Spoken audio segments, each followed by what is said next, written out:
सारे लोग हमसे बराबर ये पूछते रहते हैं कि हमारी पीपीबीएस जो है यानी पोस्ट पारेंडियल ब्लड शुगर जो है वो 200 से ज़्यादा बराबर रहती है। तो आज मैं आपसे इसी के बारे में बात करेंगे कि अगर आपकी पीपीबीएस यानी पोस्ट पारेंडियल ब्लड शुगर बढ़ जाती है तो उसमें आप लोग क्या करें।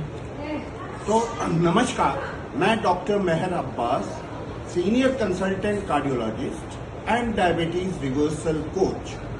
तो आज मैं आपसे जो आपकी ब्लड शुगर यानी जो पीपीबीएस ब्लड शुगर होती है यानी पोस्ट पारेंडियल ब्लड शुगर होती है, अगर वो 200 से ऊपर हो जाती है तो उसमें क्या करना चाहिए। तो सबसे पहले हमको इसके बढ़ने के कारण को जानना चाहिए। तो ये जो आपकी पोस्ट पारेंडियल ब्लड शुगर बढ़ती है तो इसकी दो कारण हो सकते हैं। एक तो होता है जिसको हम लोग एक्यूट प्रॉब्लम कह सकते हैं। एक्यूट प्रॉब्लम का मतलब ये होता है कि जो आपको 1-2 दिन के अंदर हो। तो जैसे आप पार्टी में गए या आपने कोई भी प्रोग्राम वगैरह इस तरह का अटेंड किया जहाँ पे आपकी जो है कैलोरीज और ये सारी डिस्टर्ब हो गई, आपकी रूटीन डिस्टर्ब हो गए, आपके मील पैटर्न डिस्टर्ब हो गए, तो ऐसी कंडीशन में जो आपकी ब्लड शुगर 200 से ऊपर हो जाती है तो ये जो है ये ठीक भी हो जाती है और ये बहुत ज़्यादा इसको अब प्रॉब्लम नहीं होती है आपको ठीक करने में। मगर बहुत से ऐसे लोग होते हैं जिनकी क्रॉनिक होते हैं, जिनकी ये जो पीपीबीएस है ये हमेशा 200 के ऊपर रहती है। तो ऐसी कंडीशन में क्या होता है कि ये जो प्रॉब्लम आपको होती है ये आपके पैनक्रियाज से प्रॉब्लम होती है, क्योंकि जब भी आप कोई फूड लेते हैं तो वो पैनक्रियाज जो है वो आपकी 10 गुना इंसुलिन जो है सिक्रीट कर देता है।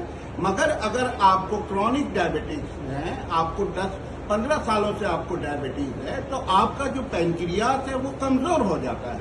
वो क्या करता है 3-4% जो है वो आपको बस इंसुलिन देता है। तो इसके कारण से क्या होती है कि आपकी ये जो ब्लड शुगर है ये बढ़ जाती है। दूसरा जो आपको मैं टिप्स दूंगा तो इसको आपको ठीक करने के लिए मैंने आपसे बताया था कि आपको जो है अपने जो है आहार को ठीक करना हो। तो आहार का मतलब ये है कि आपको ग्रेन्स अपने फूड में से हटाना। हम लोग क्या है, बेसिकली हम लोग जो है कहने को सो कॉल्ड वेजिटेरियन है, बट हम लोग जो है एक्चुअली में हम लोग जो है ग्रेनिटेरियन यानी ग्रेन ज्यादा खाते हैं। हम लोग रोटी खाते हैं, हम लोग चावल खाते हैं। तो हम लोग यूजुअली लंच में लेते क्या हैं या कोई भी फूड हम लोग लेते हैं तो उसमें लेते क्या है, या तो रोटी होती है या सब्जी होती है या दाल होती है या आपकी सैलड वगैरह होती है या रायता होता है, कोई अचार वगैरह होता है तो वो होता है।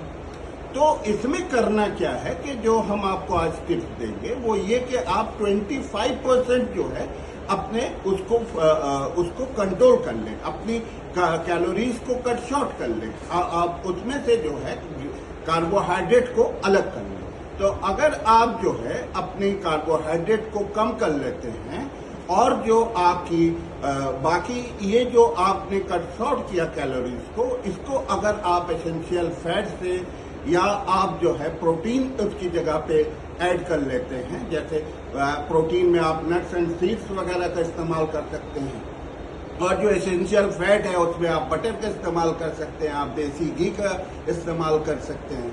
तो अगर आप इस तरीके से करेंगे तो जो आपकी ब्लड शुगर है आप देखेंगे ये डेफिनेट कम होती रहेगी। दूसरा जो हम आपको टिप्स देंगे, अभी हमने आपको कल के वीडियो में ही बताया था कि जो है आपको एंटी ग्रेविटी एक्सरसाइज यानी सिंपली आपको स्टेयर्स को क्लाइंब करना है और उतरना है। तो ये जो है ये वीडियो आप लोग हमारा देखें और इस पे अमल करें।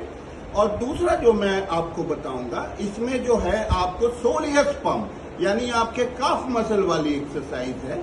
और तीसरी जो इसमें होता है ये नाइट्रिक ऑक्साइड डंपिंग। तो अगर आप ये 3 प्रकार की एक्सरसाइज कर लेते हैं तो उससे भी आपको बहुत ज्यादा बेनिफिट मिलने वाला है।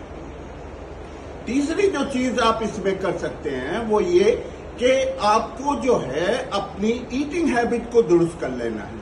तो जैसे एपिसोड्स ऑफ ईटिंग्स जो हमारा वीडियो है उसको भी आप देख लें। तो अगर ये 3 तरह की चीजें आप जो है अपने उसमें दिनचर्या में ले आएंगे तो आपकी ये जो पीपीबीएस वाली जो प्रॉब्लम है ये बिल्कुल समाप्त हो जाएगी, खत्म हो जाएगी।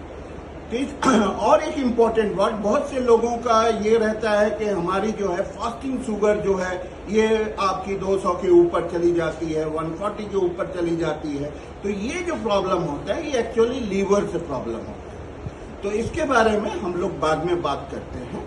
न्यूटैक्सी से जुड़े, आपको फायदा जरूर होगा। और एक रिक्वेस्ट आपसे ये करना है कि अगर आप इस चैनल पे नए हैं तो आप इसको फौरन ही आप इसको सब्सक्राइब करें और बेल आइकन को दबाना नहीं भूलें, क्योंकि आपको इसमें आपको साइंटिफिक बेस्ड और जानकारियां आपको रोजाना मिलती रहती हैं। तो आप स्वस्थ रहें, चुस्त रहें, दुरुस्त रहें। नमस्कार।